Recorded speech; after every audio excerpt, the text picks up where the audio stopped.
What's up, everybody? True Boxing here. Thank you for coming back to Get Hit with the Truth. So today, doing the preview for the ESPN card taking place Saturday, May 21st. That's going to be headlined by the interim middleweight title fight between Kazakh-style Janibek Alimkhanuly as he takes on undefeated Danny Dignum. We'll get into that fight in a minute. We're going to kick it off with the undercard, which is the co-feature is actually pretty solid.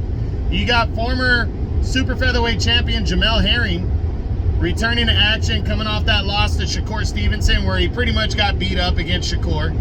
He's making his lightweight debut, taking on undefeated Jermaine Ortiz, a widely untested fighter. So Herring coming into this one, again coming off that loss to Stevenson, but he was always a big guy at 130. He's a 5'10" fighter, so he's moving up to 135, and I think if he's gonna have any success, why not throw yourself into the lightweight division and test yourself out? Because there's a lot of good lightweights out there. There's good lightweights that fight for top rank.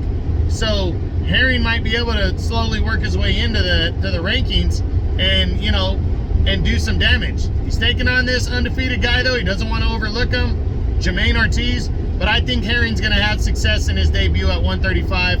I think he bounces back with a win, and I got him winning a unanimous decision over Ortiz and throwing himself into the possibly the top 10, but at least just throwing himself in the mix in the very loaded lightweight division. Now the main event, Kazakh style. Janibek Alimkhanuly is taking on Danny Dignum. And both these guys are undefeated, and they got low records, low undefeated records. So Kazakh style is 11-0 with 7 knockouts, while Dignum is 14-0 with 8 knockouts. He also has a draw. But the difference here is quality of opposition.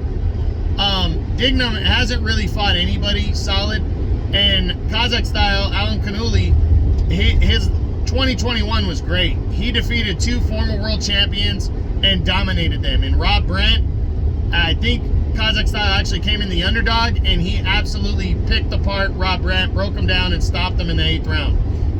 Excuse me. Then he followed it up against Hassan Nadam, former 2-time middleweight champ. He came in heavy favorite against Nadam and dominated him, as he should have. An aging veteran like that dominated him, stopping him in 8 rounds. So Alimkhanuly, Kazakh style, is very legitimate. He's fighting for the interim title at 160, which could be significant now because Demetrius Andrade, the champion, moved up to 168 and was lobbying to become the interim champion there, but an injury took him out of a fight with Zach Parker that was also supposed to take place this weekend. And now they've withdrawn his option to fight for the interim title. It could go back into effect, but because of the injury, that's what happened. And then with Canelo losing, is Andre gonna, how much longer is he gonna have to wait for a potential showdown there in his eyes? So maybe fighting Kazakh style at 160 in a mandatory fight isn't so crazy, but it puts Kazakh style, who's coming in a favorite in this fight against Dignum, it puts him in a good position if he pulls out the victory, because at any moment he's either going to get a title shot against Andre next, or he's going to be upgraded to full champion after this fight. So, but he's got to go win the fight first. I think he's going to go in there, and I think he's going to dominate Danny Dignum. I see him stopping Dignum in the middle to later rounds, as he's done his last 2 opponents. He's really on a roll. He looks good.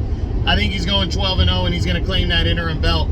Dignum, haven't really seen him. I guess he has a puncher's chance, and he's also never tasted defeat, but I think he's just in a whole different class of opponent against Alimkhanuly, and I think Kazakh style is going to dominate. But we'll see what happens. Saturday, May 21st on ESPN.